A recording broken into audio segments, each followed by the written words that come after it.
अब तक 63 करोड़ से अधिक श्रद्धालु उस महाकुंभ के आयोजन का हिस्सा नहीं बने।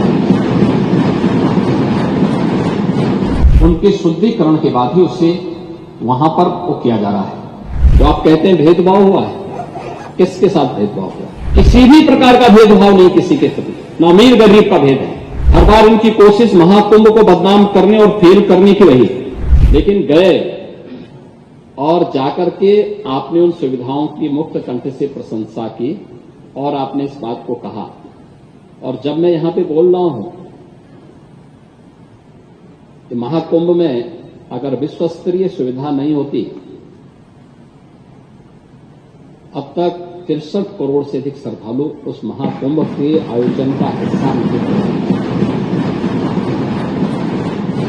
अभी 2 दिन के बाद महाशिवरात्रि आएगी। आज 24 है, कल 25 और परसों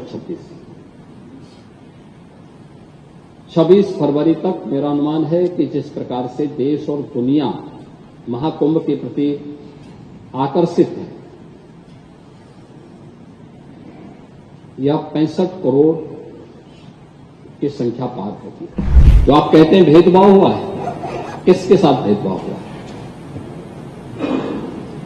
वहां न जाति का भेद है, न क्षेत्र का भेद है, न मत और मजहब का भेद है।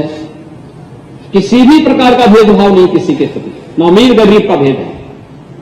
सारे लोग एक घाट पर स्नान कर रहे हैं। इससे बड़ी एकात्मता का संदेश और क्या हो सकता है? इससे बड़ी एकता का संदेश और क्या हो सकता है? और यही सच्चा सनातन धर्म भी है। और इसीलिए जब इस संबंध में मैं यहां पर अपनी बात को कह रहा हूं, महोदय, मुझे सोशल मीडिया हैंडल पर एक बात बहुत अच्छी लगी। एक सज्जन ने इस बात को कहा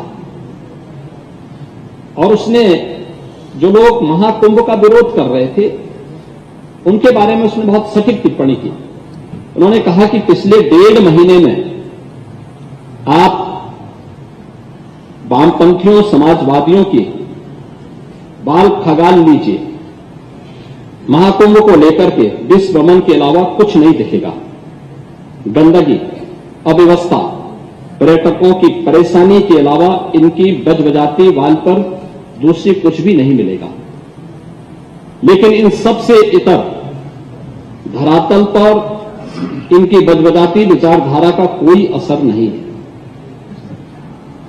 हज के दौरान अव्यवस्था से होने वाली सैकड़ों मौतों पर चुप्पी साध जाने वाले भारत के वामपंथी सेकुलर स्कॉलर महाकुंभ की भव्यता पर उल्टी करते नजर आए हैं। हर बार इनकी कोशिश महाकुंभ को बदनाम करने और फेल करने की रही, लेकिन ऐसे तमाम लोगों की मंशा को दरकिनार करते हुए करोड़ों लोगों ने आस्था की डुबकी लगा करके इनके जले पर नमक छिड़कने का ही काम किया। उन्होंने आगे लिखा है कि महाकुंभ के दौरान दुखद हादसा हुआ, इसके बाद भी आस्था और विश्वास तमाम परेशानियों पर भारी पड़ी। तीर्थयात्री समस्त परेशानियों और मुश्किलों का पहाड़ चढ़कर भी प्रयागराज महाकुंभ पहुंचे, वहां से स्नान कर खुशी खुशी वापस लौटे।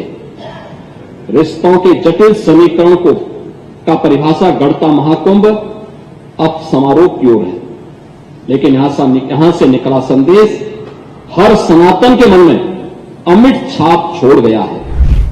आपने कहा कि एक जाति विशेष को वहां जाने से रोका गया, किसी जाति को रोका नहीं गया था। हम लोगों ने तो कहा था जो सद्भावना से जाएगा वो सम्मान से कुंभ में जाए, लेकिन जो सद्भावना से नहीं दुर्भावना से जाएगा तो उसकी दुर्गति भी होगी जरूर, अगर उसने कुंभ में अव्यवस्था पैदा करने का प्रयास किया। हां, हमने आपकी तरह आस्था के साथ खिलवाड़ नहीं किया, समाजवादी पार्टी की तरह आस्था के साथ खिलवाड़ नहीं किया।